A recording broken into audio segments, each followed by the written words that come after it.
तो सबसे पहले मेरे यूट्यूब चैनल पर आने वाले सभी सगाजनों को मेरा सेवा जोहार। जय सेवा जय गौड़वाना जय बड़ा देव। मेरा नाम है भरत पंदराम और आप देख रहे हैं हमारे YouTube channel Bharat Pandram official. तो जैसा कि आप स्क्रीन पर देख सकते हैं, हम पारी गोपाल लिंगो गौंडी पुनेम दर्शन की पुस्तक को पढ़ रहे थे और इसमें हमने बहुत सारी जानकारी हम लोगों ने देखी। और आज की इस वीडियो में हम जानने वाले हैं कि आखिर पानी पहाड़ी गोपाल लिंगो जी को हम इतना क्यों पूछते हैं, उन्होंने हमारे समाज के लिए क्या कार्य किए। तो आज इसी के बारे में हम चर्चा करने वाले हैं, इस वीडियो में देखने वाले हैं। तो यहाँ से हम पढ़ लेते हैं क्या लिखा हुआ है, तो देख लीजिए। अब इस अद्वितीय गौंडी पुनेम गुरु पानीपार गोपाल लिंगो ने इस भूतल पर जन्म लेकर कौन कौन सा कार्य किया है, उस पर गौर करने का निम्न बातें दृष्टिगोचर होती हैं। तो पहला क्या है, प्राचीन कोयामुरी द्वीप में जो 4 संभाग थे, उन चारों संभाग में जो कोया वंशीय गणजीव नदी नालों के किनारे छोटे छोटे गणराज्य थे और अपने अपने गणराज्यों के विस्तार के लिए आपस में लड़ाई झगड़े तथा संघर्ष किया करते थे।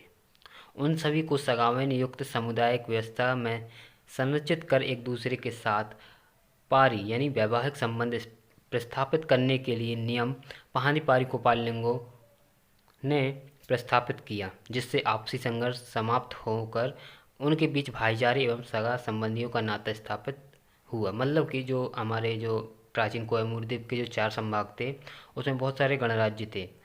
तो नदी नालों के किनारे आपस में बटे रहते थे। जैसे एक इस नदी के किनारे दूसरा गणराज्य, इस नदी के किनारे दूसरा गणराज्य, तो उन दोनों के बीच में आपसी संघर्ष होते रहते थे।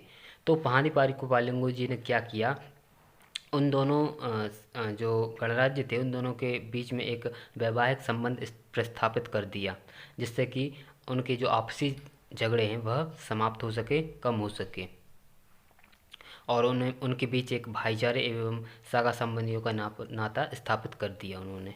फिर दूसरा क्या है, पारी गोपाल लिंगो ने अपने बौद्धिक ज्ञान प्रकाश से प्रकृति के यथार्थ रूप के रहस्यों को पहचाना, उसके क्रियाकलापों की सर्वोच्च शक्ति को फड़ापेन परसापेन बुड़ालपेन सजोरपेन संज्ञा से संबोधित किया। उनके अनुसार प्रकृति में सल्ला और गांगरा, यह 2 पूना ऊना यानी रण और धन परस्पर विरोधी सत्व हैं, जिनकी आपसी क्रिया प्रतिक्रिया से प्रकृति का चक्र चलायमान है। इस प्रकृति को किसी ने बनाया नहीं, वह पहले भी थी, आज भी है और भविष्य में भी रहेगी। उसमें मात्र परिवर्तन होता रहता है। इस सत्यता को कोयवंशीय जीवगणों को समझाकर बताया, जो आज भी उसी शक्ति की उपासना करते हैं। मतलब कि उन्होंने अपने बौद्धिक ज्ञान से उन्होंने एक जो रहस्यों की पहचाना, उन्होंने देखा कि जो हमारा जो सर्वोच्च शक्ति है उनको अपन जिसकी आज के समय में कहीं पर फड़ा पेन बोलते हैं, परसा पेन भी बोलते हैं, बुड़ाल पेन भी, सजोर पेन, तो वह क्या है, एक रण और धन एक परस्पर विरोधी सत्व हैं, जो कि जिसे अपन सल्ला और गांगरा के नाम से जानते हैं। जब अपना बड़ा देव का प्रतीक देखते हैं तो उसमें एक सल्ला गांगरा का 2 प्रतीक होते हैं, एक को सल्ला बोलते हैं, दूसरे को गांगरा। तो यह एक रणधन परस्पर विरोधी सत्व हैं, जिसकी जो आपसी क्रिया प्रतिक्रिया करते हैं और वो हमेशा चलते रहते हैं। तो उन्होंने क्या बताया कि इस प्रकृति को किसी ने बनाया नहीं है, वह पहले भी थी, आज भी है और भविष्य में भी रहेगी। उसमें मात्र परिवर्तन होता रहता है। जैसे कि आज के समय में हम देखते हैं और हमेशा से ये होता रहता है कि मौसम हमेशा बदलते रहते हैं, है ना। और तापमान जैसे पृथ्वी का बढ़ते जा रहा है, तो बहुत सारे इफेक्ट पड़ते हैं, उस पर परिवर्तन आते रहते हैं। तो यह बहुत पहले ही पानी गोपाल लिंगो जी ने बता दिया था। फिर उसके बाद तीसरा क्या है, प्राकृतिक कालचक्र में स्वयं को समायोजित कर अपना अस्तित्व बनाए रखने हेतु सबल और बुद्धिमान नवसत्व कोयवंशी समुदाय में निर्माण होना चाहिए। यह जानकर उसने अपने बौद्धिक ज्ञान बल से सम विषम गुण संस्कारों के अनुसार सगावन घटक युक्त सामुदायिक व्यवस्था प्रस्थापित किया और सम विषम गोत्र चिन्ह और सम विषम सगावन घटकों में पारिवैवाहिक संबंध प्रस्थापित करने का मार्ग बताया। क्योंकि 2 परस्पर विरोधी गुण संस्कारों के क्रिया प्रतिक्रिया से ही सबल और बुद्धिमान नवसत्व निर्माण हो सकते हैं। इस प्रकृति के रहस्य को उसने अरे सॉरी, उसने सर्वविदित किया। कोयवंश गोंडी सगावेन गोंदोला की सामाजिक व्यवस्था विश्व की श्रेष्ठतम और उच्च कोटि के मूल्यों में से परिपूर्ण व्यवस्था है। तो उन्होंने इस तीसरे पॉइंट पर डायरेक्टली अपन ये समझ सकते हैं कि उन्होंने गोत्र व्यवस्था बना दी थी, जिसमें हम उन्होंने सम और विषम गोत्रों में बांट दिया था। जैसे कि आज के समय में होता है, एक देव से जो हमारे 7 देव तक होते हैं उनमें 100 गोत्र होते हैं, और जो 8 से 11-12 तक होते हैं उनमें 10-10 होते हैं। इन सबको मिला के 750 गोत्र होते हैं, और हर गोत्र में जो सम वाला होता है वह सम वाले गोत्र से विवाह नहीं कर सकता। वह सम वाला जो जैसे कि एक देव वाला है वह सम में आता है, तो वह विषम वाले गोत्र से किसी से भी शादी कर सकता है। और जिसकी एक और नंबर था 1 3 5 7 इस तरह से था, और 2 4 6 इस तरह से था। तो 2 4 6 ये आपसी संबंध नहीं स्थापित कर सकते, और 1 3 5 और 7 ये भी संबंध आपसी संबंध नहीं स्थापित कर सकते। ये सब पहाड़नी पारिकुपाल जी ने पहले ही बता दिया था। फिर उसके बाद क्या है, चौथा, गौंडी पुनीम का अंतिम लक्ष्य सगा जन कल्याण साध्य करना है। उसके लिए इस पंचखंड धरती के प्रथम शंभु से कोसुडुम के द्वारा प्रतिपादित की गई मुद्दसूल मार्ग के आधार पर जय सेवा मार्ग बताया। जय सेवा यानी सेवा भाव का सदा जय जयकार हो, अर्थात एक दूसरे की सेवा करके ही सगाजनों और प्रकृति के अन्य सभी जीवाश्मों का कल्याण साध्य किया जा सकता है। पारिकुपालिंगों का मुद्दसूल शरीर मनुष्य के बौद्धिक, मानसिक और शारीरिक अंगों से संबंधित है, जिसके द्वारा चलकर सभी जीवों को कल्याण साध्य होता है। तो यह आपको समझ में आ ही गया होगा। फिर उसके बाद पांचवा क्या है, मनुष्य इस प्रकृति का ही अंश है, अतः प्रकृति के अन्य सत्वों की सेवा उसे सदा प्राप्त होती रहे, इसलिए प्राकृतिक संतुलन बनाए रखना अनिवार्य है। कोयवंशी गोंडीवन सगा समुदाय उसने कुल 750 कुल गोत्रों में विभाजित किया, और प्रत्येक कुल गोत्रों के लिए एक पशु, एक पक्षी, एक वनस्पति को कुल चिन्ह के रूप में आवंटित किया, जिसे हम आज टोटेम बोलते हैं। हर गोत्र का एक पशु, पक्षी और एक वनस्पति होता है। प्रत्येक मैंने कुछ वीडियोस डाली हैं अपने चैनल पर, जिसमें हमने गोत्रों के बारे में कुछ जानकारी दी है, उनके टोटमों के बारे में जानकारी दी है। तो जिन्होंने भी अभी तक हमारे यूट्यूब चैनल को सब्सक्राइब नहीं किया है तो सब्सक्राइब कर लीजिए।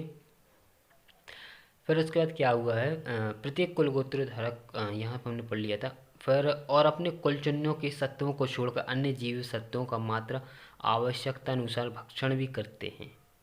मतलब कि एक तरह से वह शिकार भी करते हैं दूसरे जो जंगली जानवर होते हैं, जैसे कि जो अपन को टोटम मिला हुआ है उसको छोड़कर दूसरे का भक्षण भी कर सकते हैं।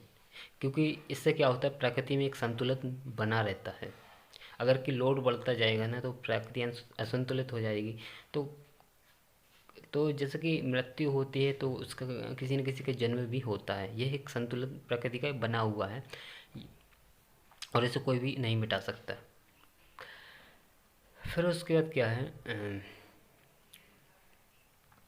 इस तरह 750 कुल गोत्र धारक कोयामुरी द्वीप के कोया वंशीय गोंडी सगावन गोंदुला के जीवगण एक साथ 2250 प्राकृतिक जीव सत्वों की एक और सुरक्षा भी करते हैं, तो दूसरी ओर उतनी ही सत्वों की आवश्यकता अनुसार भक्षण भी करते हैं, जिससे प्रकृति का संतुलन बना रहता है। जैसे कि हमने बताया, इस तरह सभी जीवों को प्रकृति की सेवा निरंतर प्राप्त होती रहे, इसलिए प्राकृतिक संतुलन बनाए रखने हेतु गोंडी पुणे मुटवा पहाड़ी पारिकुपाल ने कोयवंशी सगावेन गोंदला के जीवगणों को गोंडी पुणे का मार्ग बताया, जो आज भी कायम है।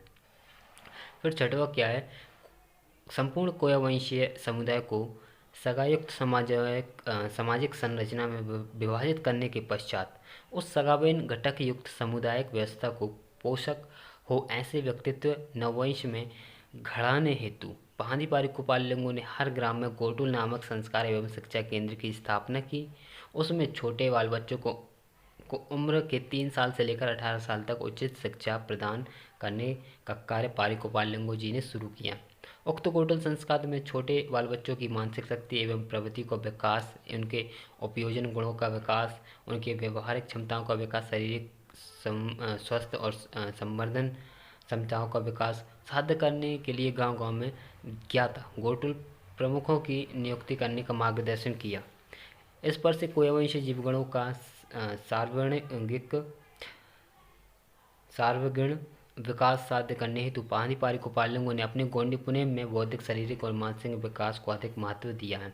तो यहाँ पर ये बताया गया है 6वें पॉइंट में, जो पाणिपारिक उपालिंगो जी थे उन्होंने पहले क्या किया था कि उन्होंने एक गोटल गोटल जिसे अपन आज के स्कूल में स्कूल बोलते हैं, पहले गोटल बोला जाता था, हमारे गोंडी भाषा में गोटल बोलते हैं। तो उन्होंने एक शिक्षा केंद्र की स्थापना की। एक नहीं, ऐसे बहुत सारे हर ग्रामों में गोटल की स्थापना की, शिक्षा केंद्रों की स्थापना की, जिससे कि वहाँ के उसमें जो 3 साल से लेकर 18 साल तक के बच्चे पढ़ने जाते थे गोटल में, तो उनके शारीरिक, मानसिक एवं बौद्धिक शक्तियों का विकास हो, उनका शारीरिक क्षमता बढ़े, उनकी बौद्धिक क्षमता बढ़े, है ना।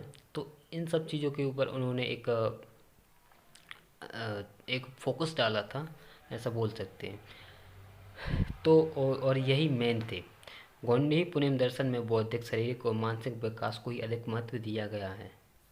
फिर उसके बाद क्या साथ हुआ, कोया पुनेम गुरु पारिकोपाल्यंगों ने कोया सगावेन समुदाय के गणजीवों को 5 वंदनीय एवं पूजनीय सत्व प्रदान किए हैं। यहाँ पर लिखा, मिस प्रिंट हो गया थोड़ा। तो पहला क्या है, सगा, फिर गोटुल, फिर पेनकड़ा, फिर पुनेम और मुठवा। इन 5 सत्वों को गोंडी पुनेम का मूलाधार कहा जाता है। सगा यानी सगावेन घटक युक्त सामुदायिक व्यवस्था। गोटल गोटल यानी मैंने बताया था शिक्षा तथा संस्कार केंद्र, जहाँ पर संस्कार सिखाए जाते हैं स्कूलों में, स्कूल बोल सकते हैं डायरेक्ट। तो फिर उसके बाद क्या है, पेनकड़ा।